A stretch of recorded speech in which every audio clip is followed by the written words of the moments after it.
Salam əziz balalar. Bugünkü dərsimizdə biz dərsliyin 5-ci bölməsinə başlayacağıq. Bu bölmənin adı ixtiralar adlanır və bu bölmənin ilk fəsli üzrə mövzuları öyrənməyə başlayacağıq. Bu fəsil isə zəka və ixtira adlanır. Gəlin düşünək, ixtira dedikdə nə başa düşürük? İxtira nədir? Yəqin ki, aşağı sinifdə siz kəşf sözü ilə tanış olmuşdunuz və bilirsiniz ki, kəşf nə deməkdir? İxtira da elə kəşf deməkdir. İxtira yeni bir şeyi kəşf etmək deməkdir. Fəslimizin adı isə zəka və ixtira adlanır. Sizcə zəka və ixtira sözlərini bir-biri ilə əlaqələndirən nədir?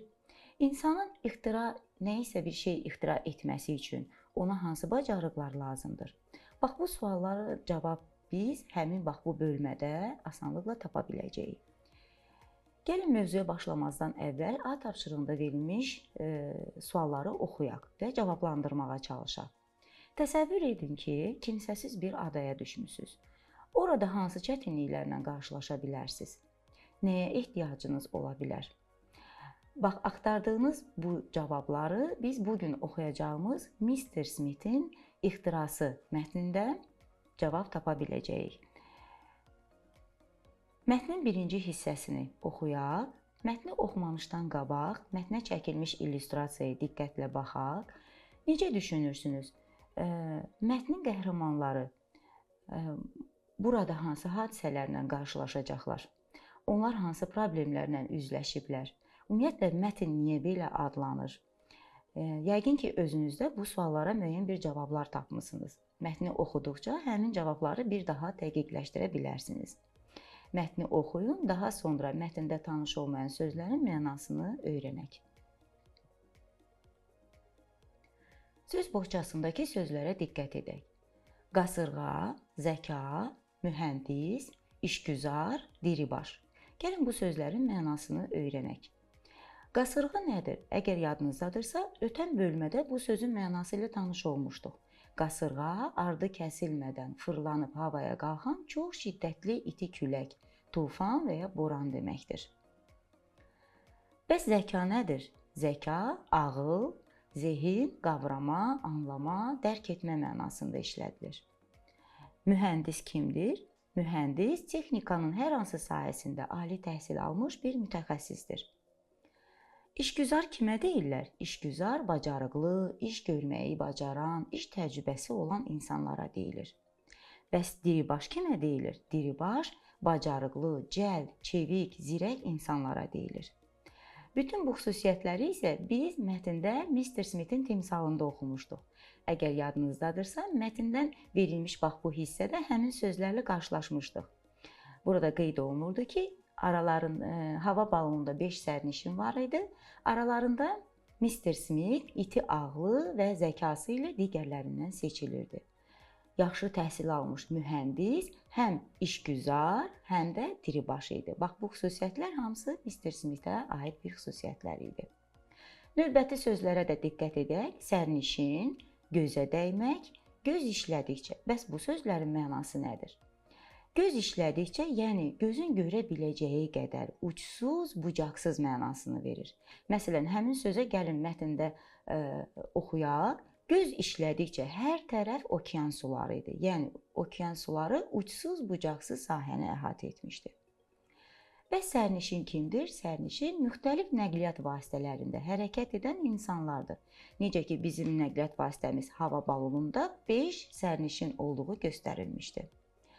Bəs gözə dəymək nə deməkdir? Burada gözə dəymək sözü görünməmək mənasında işlədilib. Gəlin bu sözə də mətndən bir daha diqqət edək. Hava çox soyuq idi, ocaq qalamaq və yemək hazırlamaq lazım idi. Hamı bilirdi ki, bu vəziyyətdə çətinliklərin öhdəsindən yalnız Mr. Smith gələ bilər. Amma Smith heç yerdə gözə dəymirdi, yəni heç bir yerdə görünmürdü. Gəlin indi mətnlə bağlı suallarımızı cavablandıraq. Görək mətni necə öyrənmişik, mətndə oxuduqlarımız yadımızda qalıbmı? Mətnə əsasən suallara cavab verin. Sərnişinlər hansı nəqliyyat vasitəsi ilə yola çıxmışdılar?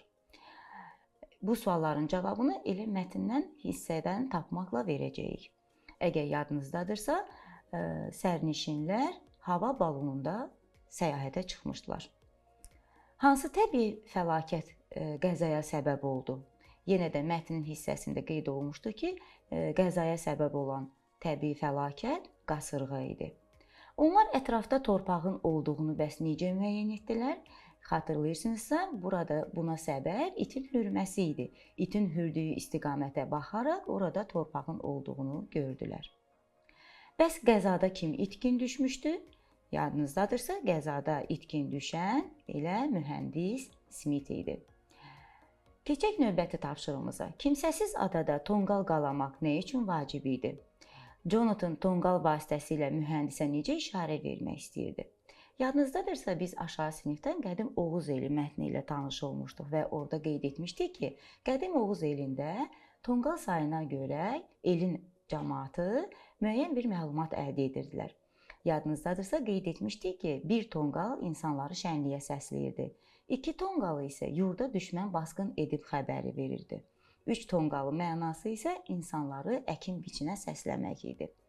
Bax, bu mətndə də biz Jonathan'ın tonqal qalamasını görürük. Buna səbəbi isə tonqaldan çıxan tüstünün uzaq məsafədən Smith'in görməsinin ehtimal etmə olmuşdur. Keçək növbəti tapşırığımıza. Sizcə qəhrəmanlar kimsəsiz adada hansı çətinliklərlə üzləşə bilərlər? Şəkillərə baxaraq həmin problemlərin həlli yolları haqqında danışın. Elə şəkillərdən də aydın görünür ki, qəhrəmanlar burada müəyyən qida problemi ilə üzləşə bilərlər. Ov ovlamaq üçün hansısa alətlərin olmaması və yaxud gəmi ilə dənizdə hansısa ovçuluq və yaxud gəmi ilə səyahətə çıxmaq üçün gəminin olmaması və sair problemlərlə rastlaşa bilərlər. Şəkillərə baxaraq bu problemlərin həlli yollarını da asanlıqla görmək mümkündür. Bax, bu şəkillər üzrə danışmağı sizə həvalə edirəm. Növbəti tapşırığımıza baxaq. Sizcə hansı obraz əsərin baş qəhrəmanıdır? Mətnə istinad etməklə cavabınızı əsaslandırın. Gəlin əvvəlcə mətnin adına baxaq və mətndə daha çox xüsusiyyətləri sadalanan şəxsin Mr. Smith olduğunu biz gördük. Deməli, buradan belə nəticəyə gələ bilərik ki, mətnin baş qəhrəmanı Mr. Smith'dir. Digər tapşırığımıza baxaq. Sizcə mühəndis Smith tapılsa, səyyahların qarşılaşdığı problemləri necə həll edəcək? Sizcə o bunu necə edə biləcək? Bax, bütün bu sualların cavabını tapmaq üçün mətnin ikinci hissəsini oxumaq lazımdır. Elə isə gəlin mətnin ikinci hissəsini oxuyaq və daha sonra bu hissədə bizə tanış olmayan sözlərin mənasını öyrənək. Yeni sözlərimiz sferblat, gil və yosun olacaq. Sferblat nədir? Sferblat üzərində rəqəmlər olan lövhəcikdir. Biz buna daha çox saatlarda rast gəlirik. Bəs gil nədir? Gil xüsusi tərkibli torpaq süxurudur. Bu gildən dulusçuluqda, heykəltaraşlıqda istifadə olunur. Bəs yosun nədir? Yosun su bitkisidir. Dənizdə çıxan otlara deyilir. Gəlin indi mətnlə bağlı sualları cavablandıraq. Mr. Smith necə tapıldı? Yəqin ki, artıq bu sualın cavabını tapmısınız. Mr. Smith'in tapılmasına kömək edən elə onun iti oldu. Bəs mühəndis nə üçün məhz Herberti yanında saxladı? Əgər yadınızdadırsa, Herbertin qolunda saat var idi. Məhz o qolundakı saatdan istifadə edəcəyinə görə Herbertin yanında qalmasını xahiş etdi. Mətndəki obrazlardan neçəsinin adı çəkilmir? Bax, bunu tapmaq üçün gəlin mətndəki faktlara qayıdaq. Əgər yadınızdadırsa, hava balonunda 5 sərnişin var idi. Bu sərnişinlərdən biri dənizçi Jonathan idi. Biz onun adını mətndə oxumuşuq.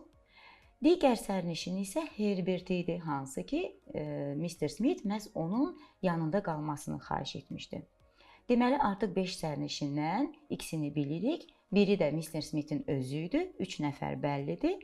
Bəlli olmayan 2 nəfər olacaq, hansı ki, onların adı mətndə çəkilmir.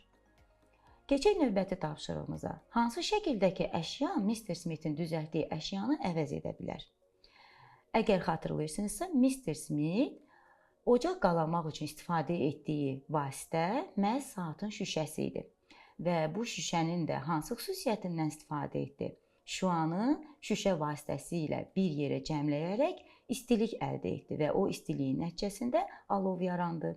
Bax, bu xüsusiyyət verilmiş şəkillərdə məhz lupada özünü göstərir. Deməli, lupa Mr. Smith-in düzəltdiyi əşyanı əvəz edə bilər. Növbəti tapşırığımıza baxaq, mətni oxuyun və başlıq verin. Mr. Smith və Arkimedin ixtiralarını müqayisə edin. Arkimed məşhur Yunan riyaziyyatçısı olub, o bir çox ixtira və kəşflər edib. Bir dəfə düşmən gəmiləri Arkimedin yaşadığı Sirakuz şəhərinə hücum edir. Arkimed çoxlu dairəvi güzgü düzəldir. Həmin güzgülərlə günəş şüalarını düşmən gəmilərinin üzərinə yönəldir. Bu zaman yaranan istilik gəmilərin yanmasına səbəb olur. Beləliklə Arkimed öz ixtirası ilə doğma şəhəri Sirakuzu düşməndən xilas edir. Gəlin indi baxaq, mətndə hansı açar sözləri gördük? Deməli, biz burada gördük ki, Arkimed çoxlu dairəvi güzgülər düzəldir və bu güzgülərin vasitəsilə günəş şüalarını düşmən gəmilərinin üzərinə yönəldir və nəticədə yaranan istiliklər gəmilərin yanmasına səbəb olur. Əgər xatırlayırsınızsa, biz Mr. Smith-in də yaratdığı o alovu məhz saatın şüşələrindən istifadə etməklə əldə etdiyini öyrənmişdik. Sadəcə bir fərq ondadır ki, şüşələr günəş şüasını bir istiqamətə yönəldərək istilik yaradır. Amma güzgülər isə günəş şüalarını əks etdirməklə eyni istiqamətə yönəldir və orada istilik yaradaraq alova çevirir. Bəs bu mətnə necə başlıq verərdiniz? Bax, bu işi sizə həvalə edirəm. Yəqin ki, asanlıqla bunu da tapa biləcəksiniz. Çünki burada söhbət Arkimedin ixtirasından gedir. Elə bax, bu cür də mətni adlandıra bilərik. Və sonuncu tapşırığımız sizə ev tapşırığı olaraq veriləcək. Kibritin ixtirası haqqında araşdırma aparın. Bu araşdırmadan əldə etdiyiniz məlumatlar bizə növbəti tapşırığımızda lazım olacaq. Bax, belə uşaqlar, bugünkü dərsimizdə burada sona çatdı. Növbəti dərsimizdə görüşərik. Hələlik.